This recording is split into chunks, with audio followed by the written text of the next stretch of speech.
Hello, and welcome to the first ever episode of Talk2ThePaw, a brand new podcast devoted entirely to dogs. I'm Caroline Bartley, and in each dogcast, I'll be bringing you the latest pooch-related news and research, as well as discussing how and why these fabulous animals make such a huge contribution to our lives. Aiding me in this muddy marathon will be dog trainer and canine nerd Scott Andrews. Scott, welcome. Hello.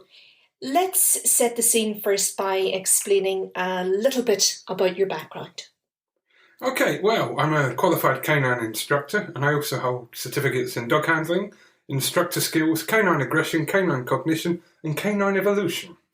And the idea behind this dogcast, what is it exactly that you hope to achieve? First and foremost, I think one of the biggest difficulties nowadays facing us is the amount of information that we're confronted with every day. So, for dog owners, when you're looking for articles or you're actually looking online for something to be of assistance to you, it's really difficult to work out what is fact, what is useful, what is truthful. And I hope somehow that this podcast can act as a filter for all of you. The second thing that is really important to me, and I hope important for both of us, is that we love dogs. We want to celebrate them for all the wonderful things they bring us and some of the remarkable things that they succeed at, that they carry out in doing every single week. And lastly, on a much more personal note, my own poor dog, I have a Scottish Terrier at home who has suffered for a long, long time with a particularly nasty illness with no cure. And this dog is so resilient and so unbelievably strong that he has taught me things I never realised about myself. So I feel it's my obligation to him to try and pay it back. Your passion for dogs comes through very strongly, but what is it particularly about dogs that you love so much? Dogs offer us a remarkable opportunity to connect with a species that's entirely different. I don't know. Well, actually, I'm sure some of you at home have experienced that moment where you're trying to teach the dog to sit and you repeat it and the dog looks at you absently and you get somewhat of a derpy face and you're thinking to yourself, oh my goodness, this is never going to happen. And the dog looks away, sometimes looks over its own shoulder, and it has this moment of thought before it realises, I know! And suddenly it sits down and you've built a language that crosses species. This is something beyond words for me. This is something magnificent, and honestly, it's the best part of every single day for me. We very much want this to be as interactive an experience as possible, so please get in touch. We're on Twitter at Talk2ThePaw Pod, that's using the number 2, and you can find us on Facebook at www.facebook.com/Talk2ThePaw Pod. Introductions done, let's get down to business, and time for the first of our regular features. It's the Twilight Bark.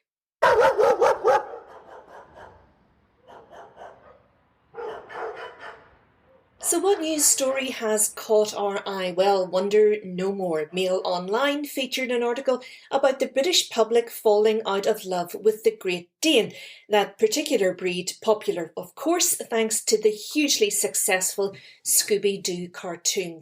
So, Scott, the love affair is no more. Tell us why.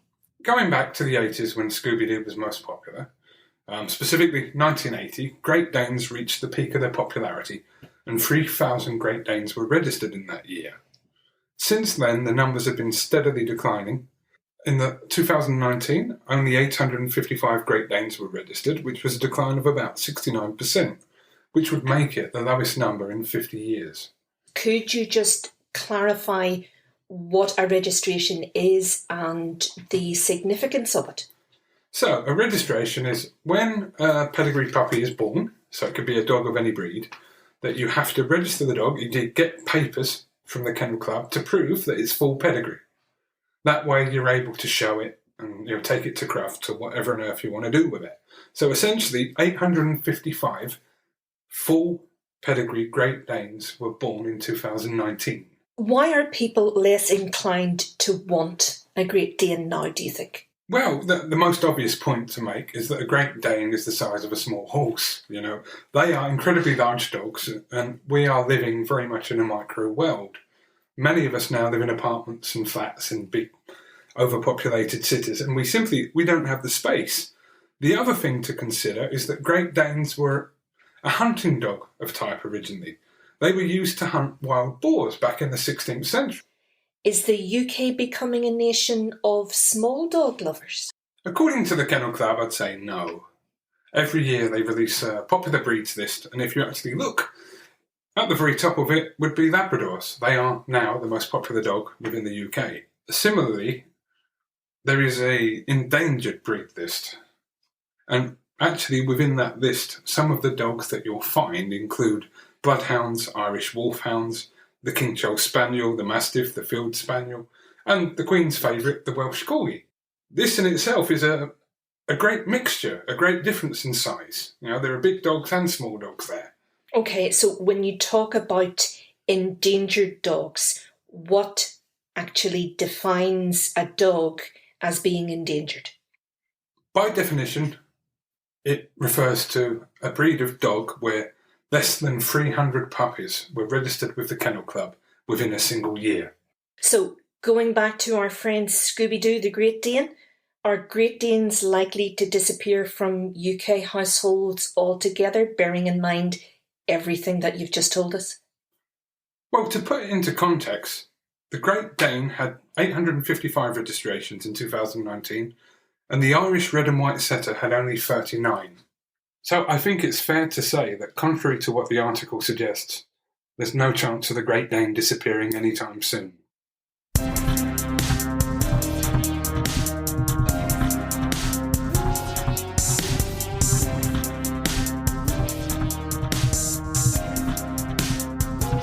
Time for the science bit.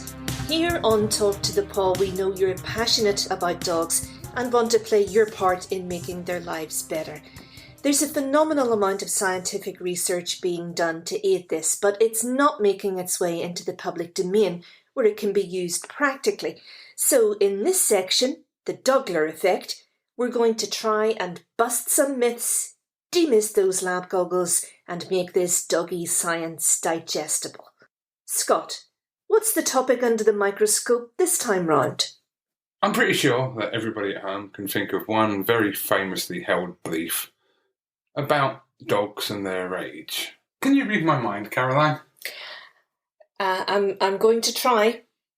The common assumption that I have, and I'm sure many other people will have as well, for aging your dog, is that it's one dog year for every 7 human years. Is that right? Have I got that the right way round? Now I'm beginning to doubt myself. She panics.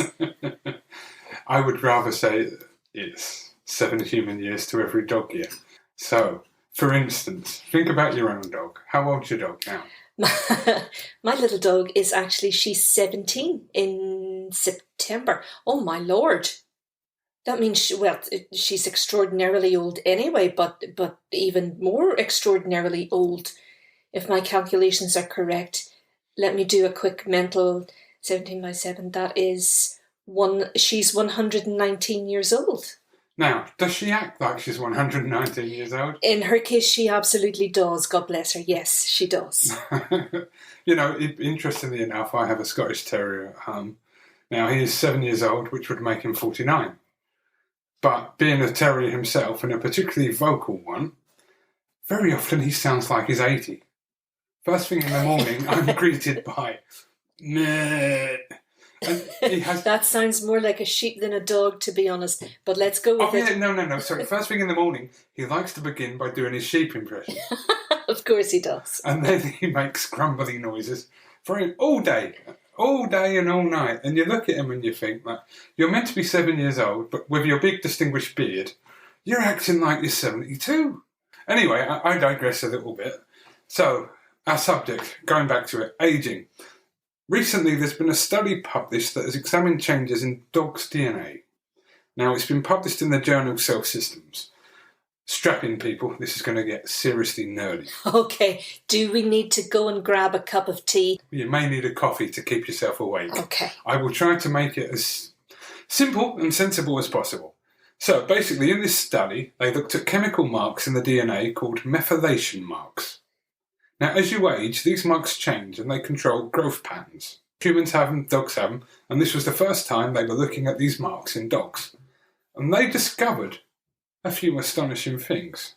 Primarily was the fact that dogs age very quickly during their first 5 years and then they slow down. That basically means that the 7-year myth has been debunked. I'm sure that will surprise a lot of people. Did this study give or suggest any reason why these first 5 years of a dog's life were particularly affected by this? No, unfortunately not. The study didn't go that far. What I can tell you about the study, and there are some important pieces of information, the study used 104 Labrador puppies. The youngest was just a few weeks old. The oldest was about 16 years. I'd love to be able to explain the calculations in great depth, but I'm not Einstein or Dr. Sheldon Cooper. What you need to know is that you can find how to do the calculation online and you will require a scientific calculator. But what I can tell you, a 1-year-old dog, by his DNA, is 31 years old. No. Yes. A 3-year-old dog is 49. Okay. A 5-year-old dog is 60. Okay, now even with my limited grasp of maths, this is making no sense whatsoever. Just wait for it, it gets better. A 7-year-old dog is 62. Okay. And a 12-year-old dog is 70. A 12-year-old dog is... Okay. Yes, and so you have to keep the study in context, right? This is specifically on DNA. Okay. So it doesn't mean that a dog behaviourally could be 70. It's just by the dog's DNA pattern that the dog is 70 years by his, I suppose you'd call them his genetic makeup. Okay. The first point I questioned about this when I saw this was that this is a study uniquely focused on Labradors. Oh, of course, yes. Now, within dogs, there are hundreds of small breeds and large breeds. Yes. And it's commonly accepted that small breeds do tend to live shorter lives. The study needs to be broader for us to really know how accurate this is. Now, when I read it, it brought me back to there's a study I read a long time ago now, probably 2 or 3 years ago, in the domestic dog. They found that there's a great difference between German Shepherds, ordinary dogs, and wolves. What we used to refer to as the fear stage in a dog. So this is the moment when a dog goes from being excited about new things and novel items to being afraid of them. Does that make sense? Mm-hmm. Yeah. Nowadays, scientists are referring to it as the avoidance of novelty. The avoidance of novelty. Yes. I much prefer the fear stage as it makes much more sense. Yeah. Now, in most dogs, the fear stage doesn't begin until 8 weeks. Okay? Okay. In wolves, 6 weeks. So earlier in wolves. But wait for it. Oh. I do hope we've got some German Shepherd owners listening. Oh, I'm sure we have. Because German Shepherd's fear stage begins at 5 weeks. Oh, no. Oh, puppets. My question, when I think about this new study about dog ages, if it's known that German Shepherds mature much faster than normal dogs, Mm-hmm. this study on Labrador DNA may well be different depending on the breed. Yes. Obviously, the whole story about this 7-year myth being debunked has been picked up by some bigger papers and bigger magazines because it's within general interest. But there was another study published quite recently that hasn't gained that much attention. Okay. Mm-hmm. Now, this was by Royal Society Publishing, and this was a study that took place on potential guide dogs. Within the group, it included German Shepherds, Labradors, and Golden Retrievers, and it was focused upon 2 specific types of behaviour. They asked the caregivers of the dogs to mark the dogs for social behaviours such as attachment, like does the dog seek attention from the owner? Does the dog sit very close? Does it have a strong bond with someone in the house? Additionally, they asked them to mark them for separation behaviours, such as shivering when they're alone or trembling when the owner goes out. And what they discovered was that with dogs who scored high on either scale, entered puberty at 5 months. Entered puberty? Puberty. I wasn't aware that dogs went through puberty.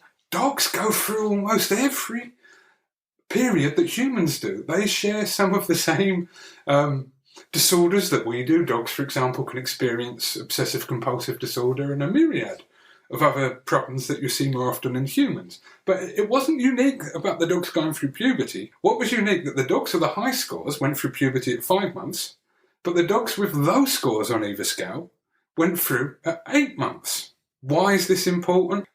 This showed that their relationships with caregivers showed changes in their reproductive development.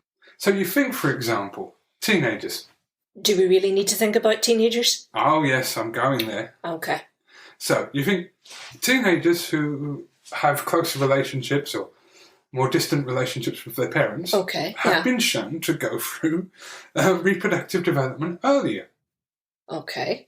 So now, scientists can't explain this commonality. They assessed a separate group of 69 dogs, first at 5 months and later at 8 months. They asked the dog's caregiver, and then they asked a stranger to ask the dog to sit.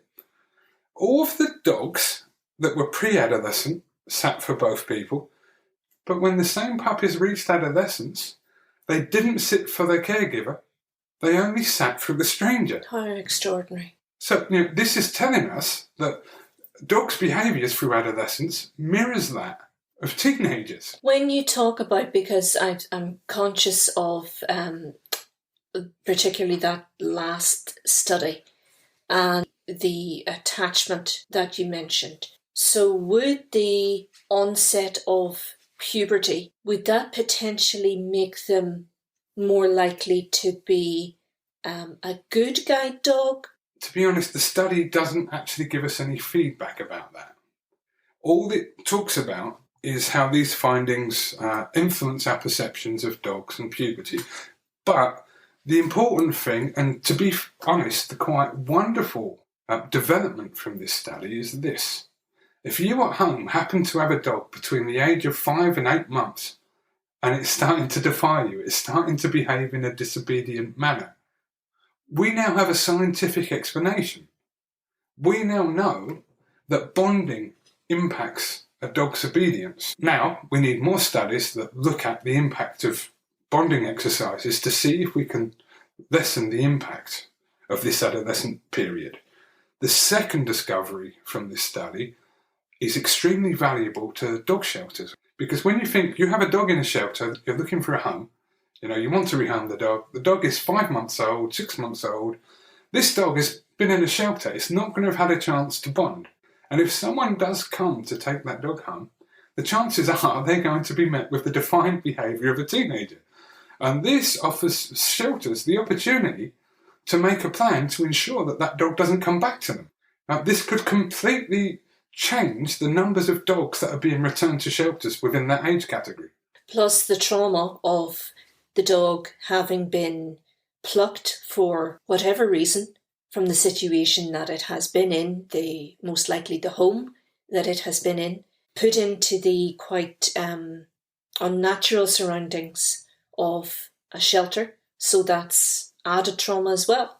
Yeah, and we don't know whether that will impact the dog's attachment behaviour. To be honest, this study hopefully will open a body of research into this period in a dog's life and what we as owners can do better to help them to ensure that they don't have this dreadful existence of being returned to the shelter again and again. To put it into a broader context, just to finish up, that when you combine this information, that this news, that adolescent experiences impacts canine behaviour, and it actually changes the biological mechanism of a dog. So, as I mentioned before, dogs going through puberty earlier. And when you combine that with the fact that dogs do not age in the way we have always imagined them to, it leaves us with one very tricky question. How do dogs age? Because it seems that I don't know and science doesn't know either. Gadgets. Gizmos. Gastronomy. In each episode, we want to talk about items that have piqued our interest. And for our first outing, we're looking at summer toys, particularly cooling aids. Hard to believe, I know, but there are unsubstantiated rumours that summer has arrived in some parts of the UK. So how do you keep a dog cool on a sweltering summer day? And are cooling toys of any real benefit? Scott, first off, do they actually work? Well, that's a very good question, because every summertime you'll find that the internet is awash with gadgets and ideas, and unfortunately, they're not really that useful. You think, for example, on a summer's day, most of us like to eat an ice cream. And we eat the ice cream, and as soon as that ice cream gets down into our stomach, the digestive process warms us back up again. The toys that I've seen lately include various plastic balls and bones that are filled with water and frozen. They actually do very little to lower core temperature. In that case, then, if these toys don't work, in your opinion, how can dogs actually cool themselves down? Obviously, there's some sort of natural process they have. Yes, dogs actually cool themselves down in a very different way to the way we do. Whereas we would sweat a tremendous amount on a summer's day, dogs can only sweat through their paw pads. And you imagine they're releasing that heat through their paw pads whilst wearing a fur coat. So it tends to not be that effective on a summer's day. The second way in which they cool off is by panting. Now, panting can also be a very serious indicator of troubles to come. So you talk about signs of dogs being in distress. Can you elaborate on what the signs of heat stroke are? Because I would imagine that's, as it is for humans, can be potentially serious. The same would be for dogs as well, is that right?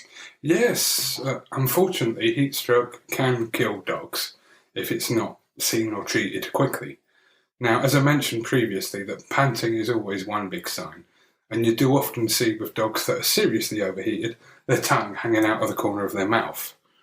There are a number of other symptoms, such as dribbling. One which is easiest to spot, you'll see your dog wobbling, so it'll be walking almost, it will look perhaps drunk or quite uncoordinated. You may also see a dog having trouble to stand up. At its worst, dogs will begin to vomit. It's also worth bearing in mind that the age of your dog will also impact how a dog experiences heat. Older dogs will have bigger problems. Larger dogs have even more difficulty cooling themselves down. Also, nowadays, brachyphilic dogs, so by brachyphilic I mean dogs with short noses and very stubby faces, such as pugs and bulldogs, have an incredibly hard time. And of course, dogs with thick coats will struggle more. How do you avoid heat stroke in dogs then? Well, the first and the most obvious thing that you can do, I don't know if you've ever done this on yourself or an elderly relative, when we're dehydrated as humans, if you pinch the skin on the back of your hand and you actually watch it fall back into place, when you're healthy and fully rehydrated, the process happens quickly. But when you're dehydrated, the skin sometimes can take a few seconds to return to normal. You can pinch the skin on the back of the dog's shoulders, and if it takes a little while to fall back into place, then your dog is dehydrated. There are some obvious common sense things that you can do. If you are out in your garden and you're spending some time out in the sun, make sure there's a shaded area with some water for your dog. When you do actually go out and you take your dog for a walk, try to use the shade, use a slower pace, and don't ever forget the pavement test. This is probably me being a little bit stupid. Elaborate on what that pavement test is. You're probably going to tell me now it's something very simple indeed. It's when you check how hot the pavement is. Okay. So you take your hand, and you place your hand down on the pavement, and you count to 5. And if you can't hold your hand on the surface of the pavement for 5 seconds, then it's too hot to expect your dog to be able to walk on it. So that would be the canine of equivalent. And for all you parents out there, you probably know what I'm going to say. Running a bath for your baby, your toddler, you dip the elbow in, and if the water is too hot for your elbow, then it means it's too hot for the baby. So the pavement test is something similar, but for dogs. Yes, absolutely. Yeah, because that's funny.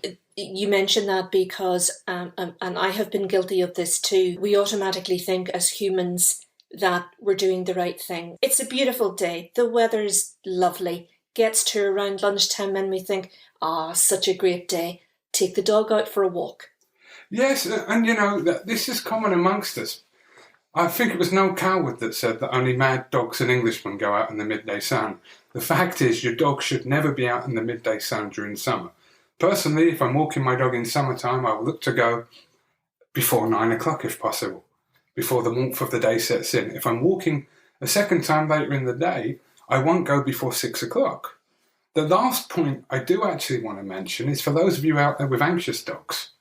If you do share a home with an anxious dog that tends to follow you around and tends to spend its days as your shadow, if you're taking that dog out into the garden and you're expecting to get some work done, your dog is going to follow you the entire time. So if you have an anxious dog, I would strongly suggest it's better to leave the dog indoors when you're working in the garden, unless you yourself are ready to rest in the shade. I guess all things considered, we need to be prepared for it. If the worst happens and your dog succumbs to heat stroke, what should you do? The most obvious answer is to call the vet immediately. Essentially, if a dog can't reduce its temperature, they will go into heat stroke pretty rapidly. So, obviously, first thing we need to do is to lower the dog's temperature. Step 1, get the dog to a shaded or a cooler area. Next, douse the dog in cool but not cold water. If you just take cold water and you start washing your dog down, you risk your dog going into shock. And that could be a bigger problem. So ideally, using something like wet towels. If you've got a fan around, get the fan out under those settings. You mentioned there about putting tepid water on the dog. Can you put tepid water directly onto the dog, or is it better done through a medium there, as you talked about, perhaps with a flannel or a tea towel or a towel? Imagine it's like a child with a fever and you're dotting the head with a wet flannel to cool it down. It has to be done gradually. So if you was to apply cold water to the dog straight away, yet again, it's another way you can risk the dog going into shock. And I know it may sound odd, but you must make sure that the dog drinks only small amounts of cool water. If you give your dog too much to drink, that can make matters worse. Continue to douse the dog with cool water until the breathing returns to normal. Now, by normal, when the dog is too hot, you'll see the dog open its mouth and it will be breathing through its mouth in an effort to cool down. So normal breathing would be with a closed mouth or partially closed mouth, and you'd see the breathing slower. So if you watch the hindquarters of your dog, you would see much slower movement, much less violent momentum. So you've gotten the dog's temperature down, you've gradually cooled it down. Even if you think your dog is feeling fine, I would still suggest you take the dog to the vets, for the simple reason it's always better to be safe than sorry. Okay, so I'm going to attempt to summarise. Looking after your dog on a warm day. Don't walk the dog in the heat of the midday sun. When you're walking the dog, obviously first thing in the morning or later on in the evening when the temperature has cooled, walk at a slower pace. Use the shade. Keep the walk reduced in length. Don't walk on hot pavements. If you're concerned that your dog has succumbed to heat stroke, first point of call should always be your vet. You try to lower your dog's core temperature, and you can do that by placing cool but not cold water on them. For example, if you use a towel or a flannel, something of that nature, make sure the dog has access to water. And when you're attempting to cool the dog down to a suitable temperature, make sure you don't overdo it and watch for signs of shivering. Would that be a basically fair summary? That would be the best way to keep your dog safe through a hot, hot summer. And of course, we must emphasise, if you are concerned at any stage about your dog's behaviour, how it's looking, how you think it's feeling, then obviously your vet is the first point of contact.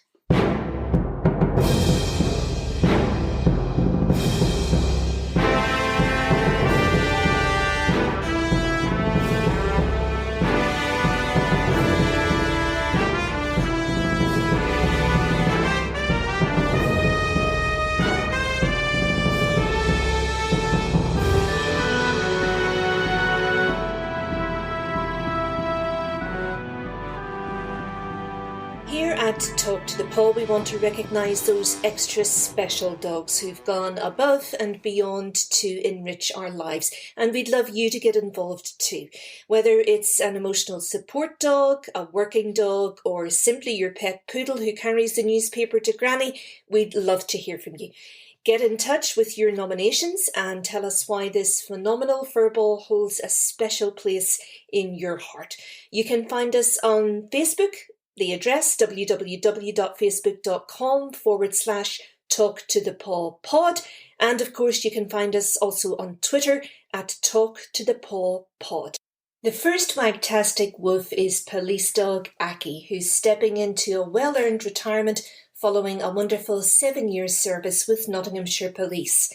Aki's played a vital role in bringing a number of cons to book. In fact, he holds a 100% success rate, and he was showered with plaudits during his career, including a Crown Court recommendation for his contribution to recovering a firearms haul.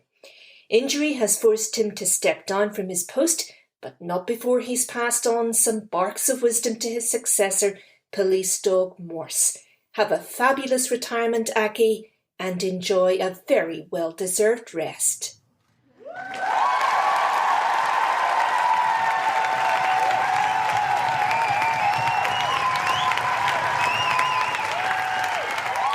And that signals the end of our very first Dogcast. Hope you've enjoyed it as much as we have. Remember, we'd love to hear from you. Your stories and comments, questions and suggestions are all welcome. You can talk to the paw. Contact us on Facebook or Twitter, Talk to the Paw pod. And remember to use that all-important number 2 in the address. Thanks so much for your company. Until next time, goodbye.